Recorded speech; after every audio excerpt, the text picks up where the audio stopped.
Welcome to the Chase Challenge Week 5. Now you are in the middle of the darkest point of Job's life.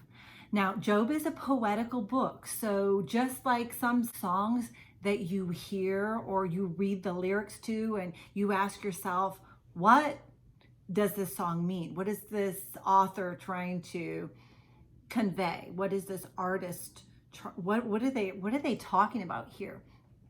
The poetical book of Job requires that kind of intentional meditation, digging into, contemplating, thinking about, okay, what are they trying to say here? Because it's not just facts, it's not just historical literature, it's poetical literature, and it's going to require you to really think about and contemplate what is being communicated here. What are people trying to say? So Job is in the deepest, darkest part of his life, and he believes there's all of these voices speaking into his suffering, trying to make sense of his suffering. And he is dealing with the voices from within. His own emotions are speaking, and he just lets it all out. There are the voices of his 3 friends around him, just inundating him with their opinions, why this is happening, why am I suffering, why am I going through this dark season. And they're just trying to sort this out amongst themselves. And there's all of these voices. But there is a voice that has not yet been heard. And you will hear that voice, the most important voice in this entire story.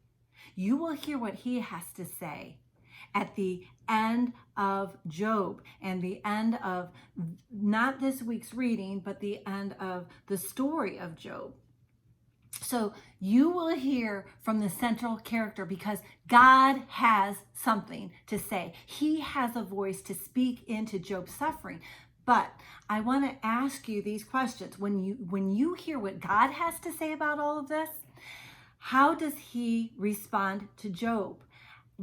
What does he say to Job? What is he trying to communicate to Job in everything that he says about himself?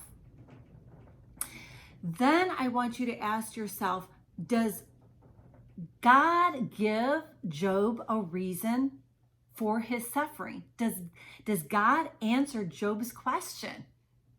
Why am I suffering? Why am I going through this? Does God tell Job why? Does he answer that question? The second thing I want you to ask yourself as you're finishing out the book of Job is, how does Job respond to God? When God speaks directly to Job, what is Job's response? Thirdly, how does God respond to the voices that have been speaking into Job's life in the middle of his suffering? What does God have to say to them? Does God is God happy with what they've said? Is God agreeing with what they've said about him or about Job's life or about Job's suffering? How does God address Job's friends? Those are the questions that conclude the story of Job. But remember, while Job is suffering, Jacob's descendants, we are going to refer to them as the Israelites. The Israelites are suffering as a nation in the land of Egypt. So we are going to, mid-week, we are going to transfer back to the land of Egypt and focus in on the descendants of Abraham, Isaac, and Jacob. Now remember, Jacob had 12 sons. His son Joseph was the one who ended up getting the Israelites into the land of Egypt. And they stayed there for 400 years under slavery. Now I want to focus on one of Jacob's other sons. Remember, Jacob's name had been changed to Israel. That's why we're referring to his descendants as the Israelites. Jacob's son Levi had several descendants, several generations of descendants. And there in the land of Egypt, one of Levi's distant descendants was born as a baby, and we're thrown into the story back into Egypt. 400 years have passed, 400 years of suffering, 400 years of slavery, and we will enter back into Egypt with the introduction of a baby boy, a distant descendant of Jacob's son, Levi. And this baby's name is Moses.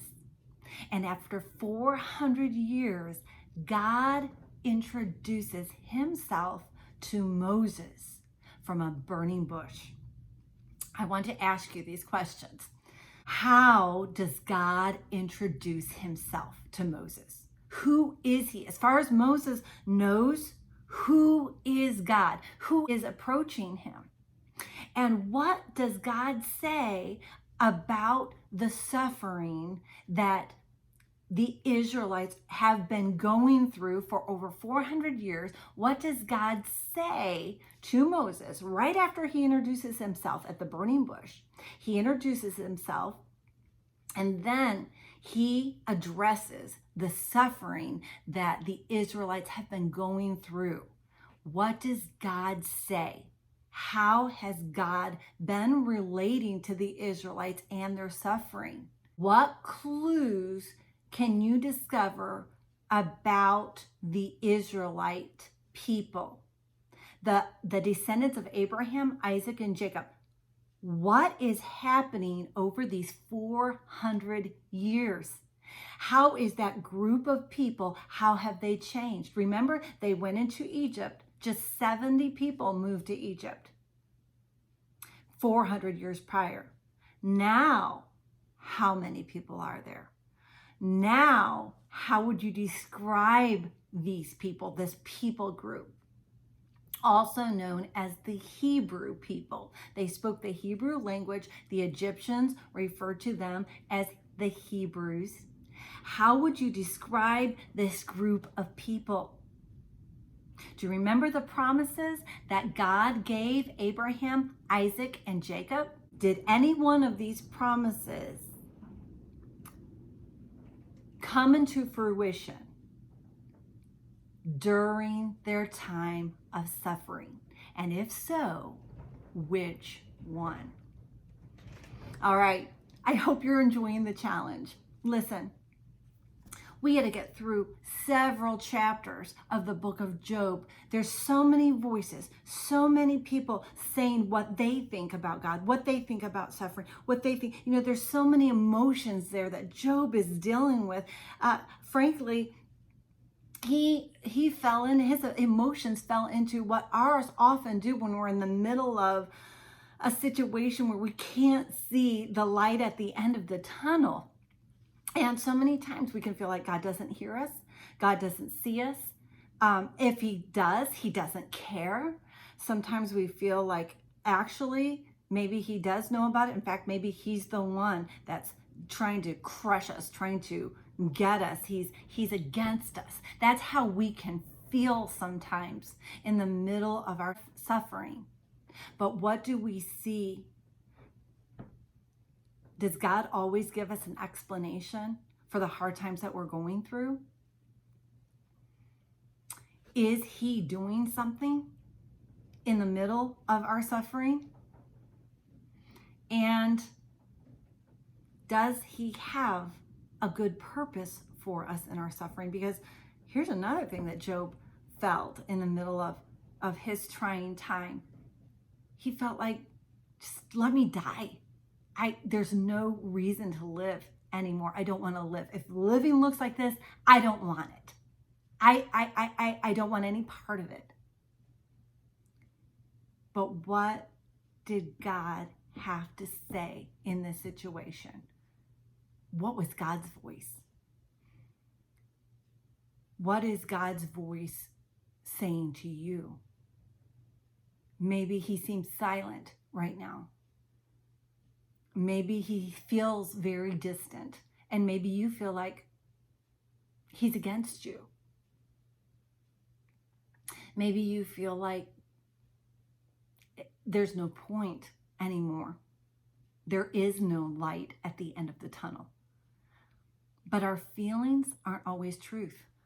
And the things that people are speaking into our lives, or when we try to make sense of a situation, sometimes the voices we're hearing aren't true either. But God's voice is truth.